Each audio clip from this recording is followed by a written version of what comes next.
नमस्ते, मेरा नाम है अभिनव और स्वागत है आपका इस साल के पहले ट्रैकिंग न्यूज अपडेट्स में। तो सबसे पहले आप सबका बहुत बहुत धन्यवाद आप हमारे साथ बने रहने के लिए।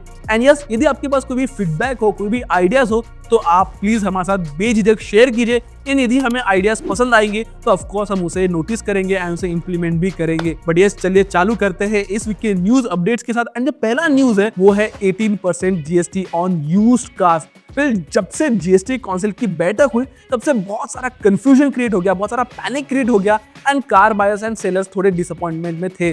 बट यस, मैं आपको क्लियरली सिंप्लीफाइड टेक अवे देता हूं कि क्या हुआ उस बैठक में एंड क्या आपको वरीड रहने की जरूरत है। फिर देखिए, जीएसटी पहले भी लगता था यूज्ड कार्स पे, वो अराउंड 12% था, बट अब ये बढ़ के 18% हो गया है। एंड ये जो 18% टैक्स है ये यूनिफाइड रहेगा across all methods of proportion, B it petrol, diesel, hybrid and even EVs. Yes, EVs पे भी जो टैक्स है वो 18% लगेगा, बट ये जो 18% टैक्स है वो प्रॉफिट मार्जिन पे देना पड़ेगा, ना कि बाइंग अमाउंट पे। फॉर एग्जांपल, आपने कार डीलर को 6 लाख में सेल की एंड देन उन्होंने वो कार 8 लाख में वापस से रीसेल की।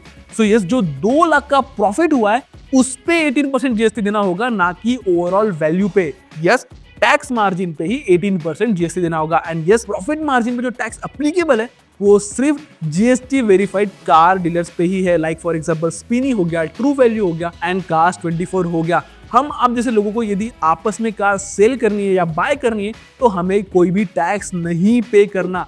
इंडिविजुअल टू इंडिविजुअल सेलर या बायर में कोई भी टैक्स एप्लीकेबल नहीं रहने वाला है। बट यस, जो यूज्ड कार्स में प्रोफेशनली बिजनेस करते हैं उन्हें प्रॉफिट मार्जिन पर टैक्स देना पड़ेगा, हम आप जैसे को नहीं देना पड़ेगा। बट यस, जो 6% एक्स्ट्रा टैक्स बढ़ा है वो मेरे हिसाब से डीलर हम आप जैसे कंज्यूमर्स के साथ ही तो वसूल करेगा।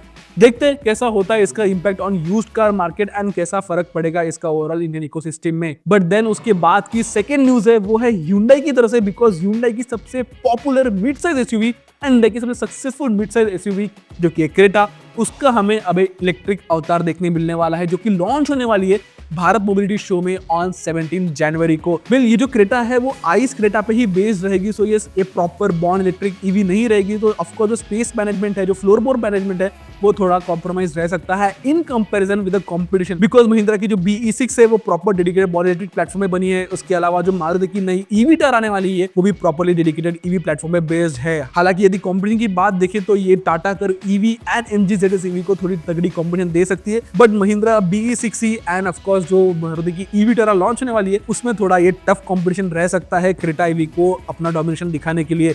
इसमें 2 बैटरी पैक ऑप्शन मिलेंगे, एक 42 किलोवाट का छोटा बैटरी पैक ऑप्शन जिसकी क्लेम रेंज 390 किलोमीटर की है, एंड उसके बाद जो बड़ा 51.2 किलोवाट का बैटरी पैक ऑप्शन है उसकी क्लेम रेंज 473 किलोमीटर की है। So yes, real world range आपको 350 किलोमीटर की मिल सकती है बड़े बैटरी पैक के साथ।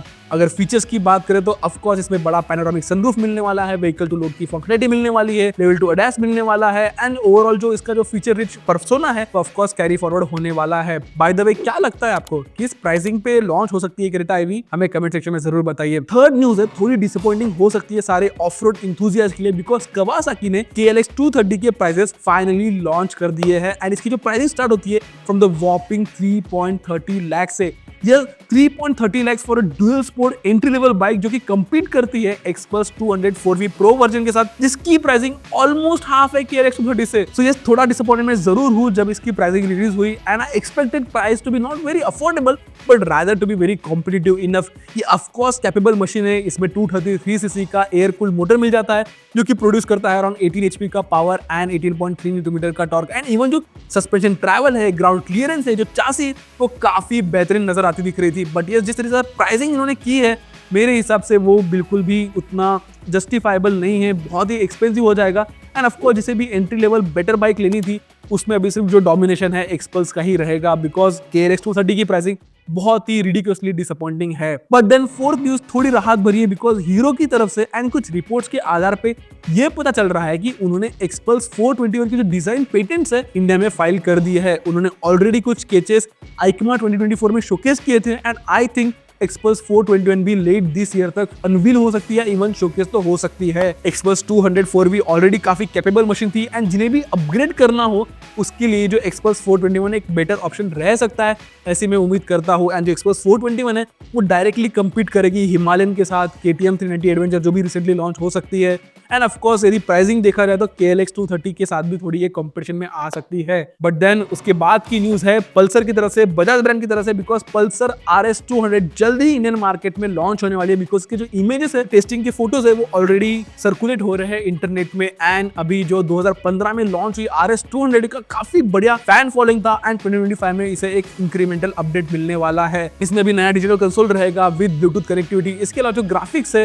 इसका जो कलर स्कीम है एंड इसके अलावा जो थोड़ा ओवरऑल डिजाइन लैंग्वेज है वो थोड़ा चेंज रह सकता है। बाय द वे मैं एक्सपेक्ट कर रहा था कि जो RS 200 है वो USD फ्रंट फोक के साथ आएगा, बट जिस हिसाब से टेस्टिंग में फोटोज दिख रहे हैं उसमें टेलीस्कोपिक यूनिटी है। एंड क्या लगता है क्या प्राइसिंग रह सकती है? बिकॉज जो अभी फिलहाल RS 200 है उसकी प्राइसिंग 1.74 लाख से एक्स शोरूम एंड मेरे हिसाब से अराउंड 5 to 7,000 एक्सपेंसिव रहेगी ये आउटगोइंग मॉडल से। तो अराउंड 1.80 लाख के आसपास ये लॉन्च हो सकती है, जल्दी ही लॉन्च होने वाली है। क्या लगता है RS 200 के बारे में? Are you genuinely excited about RS 200 over NS 200? हमें कमेंट सेक्शन में जरूर शेयर कीजिए। एंड देन अगली न्यूज है होंडा की तरफ से, बिकॉज होंडा ने SP 125, Honda Unicorn and even Honda की जो SP 160 है उसे अपडेट कर दिया है। इसकी जो प्राइसिंग भी अभी थोड़ी बढ़ चुकी है एंड ये सब इसकी जो इंजन है वो OBD2B कंप्लायंट रहने वाले हैं। SP 125 की जो प्राइसिंग है वो स्टार्ट होती है अराउंड 91,700 के आसपास एंड अब इसमें नया 4.2 इंच का TFT डिस्प्ले मिल जाएगा with Bluetooth connectivity. Same would be the case with SP 160 and इसकी जो प्राइसिंग है, जो SP 160 की प्राइसिंग है वो बढ़ के अभी 1.22 लाख की हो गई है एंड जो यूनिकॉर्न है उसकी प्राइसिंग 1.19 लाख से स्टार्ट होती है।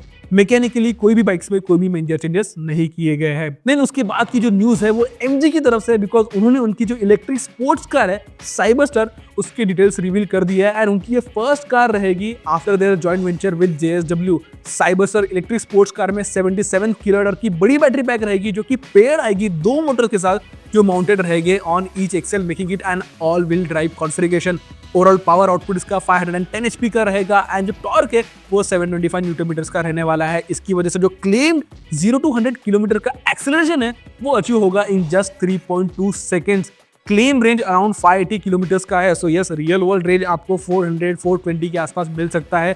ये फुल्ली इंपोर्टेड यूनिट रहेगा, सो प्राइसिंग थोड़ी ऑफ कोर्स एक्सपेंसिव रहेगी, बट यस क्या गेसेस है आपके, क्या प्राइसिंग में लॉन्च हो सकती है Cyberster electric sports car India में?